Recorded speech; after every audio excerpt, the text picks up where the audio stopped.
Hey YouTube, how's it going? Today I wanted to briefly touch upon a short clip from Jocko Willink. It's about finding your purpose and finding meaning in your life. While my character cuts logs in old school RuneScape, an MMO I've played on and off since I was about 7 years old, I wanted to review something that kinda hits closer to home. Let's take a look at the clip and then let me know what you guys think. This is what's going on with you right now. You just woke up. Like, you just came to consciousness and you don't know where you are, and you're in the middle of the woods. And you're looking around and you see trees and it's like thick. You can't even tell where the sun is, right? But you know you're in the woods. Mm-hmm. You don't know where to go. And so what I would do is I would start walking. I would just pick like a direction and I would start walking. And as I'm walking, I would eventually find a little terrain that's going downhill, and I'd follow that terrain downhill, and eventually I'd hit a stream, and the stream would actually be a tributary into a river. And then from the river, I would follow the river until I'd hit a road. And when I'd hit a road, eventually I'd follow the road to a town somewhere, and I'd figure things out, right? I'd figure out where I was, and I'd be back and I'd be able to get food, and I'd put everything together. But I said, what you're doing, and this is what I could tell from this conversation. I said, what you're doing is you're just standing there looking around.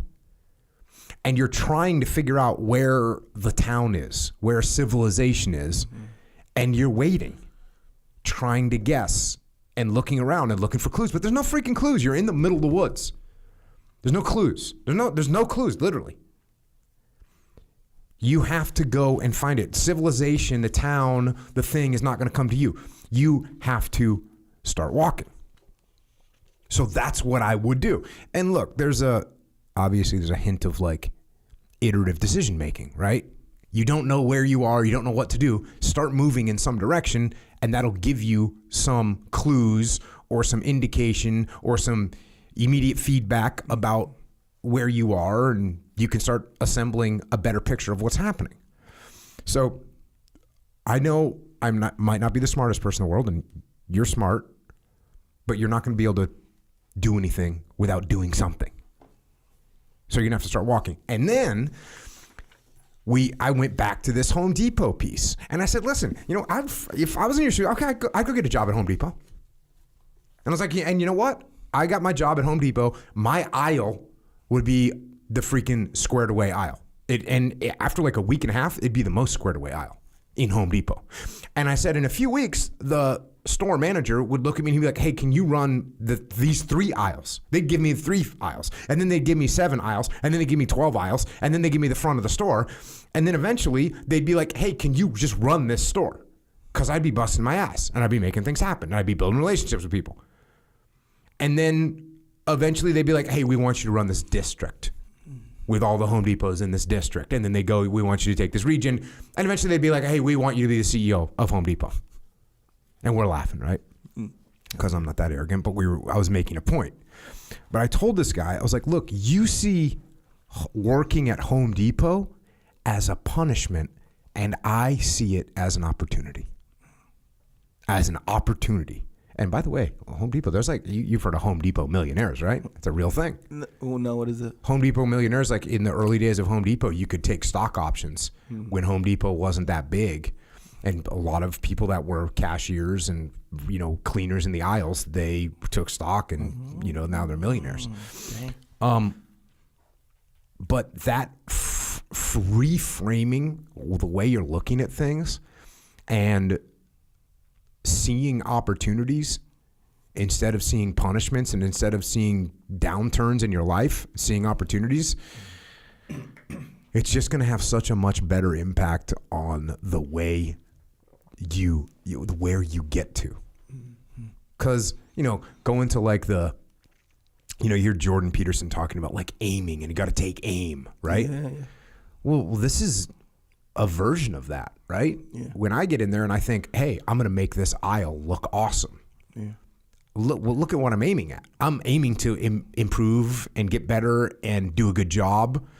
If I go in there, this sucks. What am I aiming at? Yeah. I'm aiming at this sucking. That's actually where I'm going to, the same thing when we used to do offensive driving.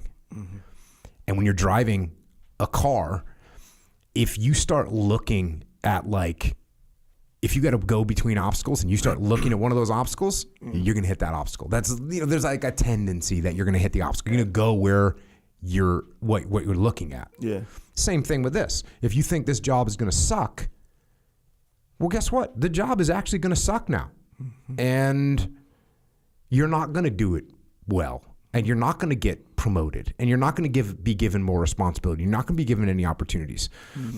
So just be careful of that. I think that's a good lesson for everybody. This happens throughout. This is what happened when I got to SEAL Team 1. Back in the day, got to SEAL Team 1. They're like, clean toilets. I'm like, cool. Let me rock and roll. I'm going to do this really well. Do you think I wanted to clean toilets? Of course not. But I was like, okay, that's what we're doing. Let's do this. One of my friends had a different team made like his web gear into like custodial attack mode. He put like had like a holster with cleaner in it, another one like a toilet brush. He's like running around ready to respond. He's having fun with it. And if he was just poking fun at it, it would have been like, well, that might be a risky move. But he was doing it like, no, I'm ready to go. He actually was fired up about it. So embrace it. So that's what I'm saying.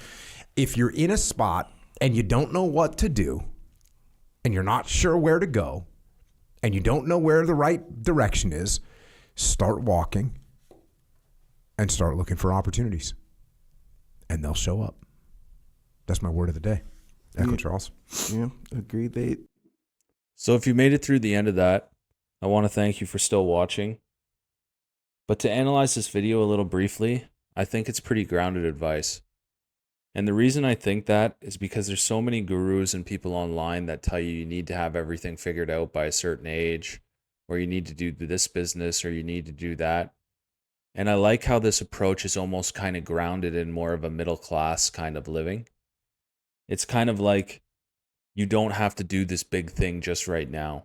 You just sort of have to take one step forward. And you might honestly not see the big picture right now, and things might not make sense. But if you're looking around in the forest and you feel lost, maybe the smallest thing you can do is just take that one step forward.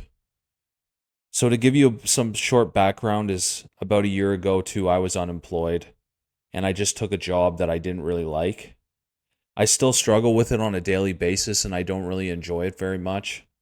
And things are kind of slow and life feels kind of difficult and hard. Some days are really terrible. Some days I feel like I'm taken advantage of and overworked. Other days I feel like aren't so bad. And then every week when I get that paycheck, it feels like I kind of accomplished a little bit of something. I might not be some famous YouTuber. I might not be some famous Twitch streamer. I might not be some famous gamer, some famous musician, or all these different jobs that people look up to nowadays. But at least I show up every day at a job and I do something that I don't always want to do to get paid for a paycheck. I try to take care of myself as well as my girlfriend who I've currently been with for a few years. And maybe that's good enough for now. And maybe one day in the future, I can look back on this video or things that have happened in my life. And maybe you feel the same way and see some progress. So if you made it this far, thanks for watching. While my RuneScape guy continues to cut logs, I'll sign off. And I look forward to reading the comments if there is any. And if we decide to do some more videos like this, I hope to hear from you guys. And keep on trucking. As corny as that sounds, we got to keep moving. Thanks, guys. Take care.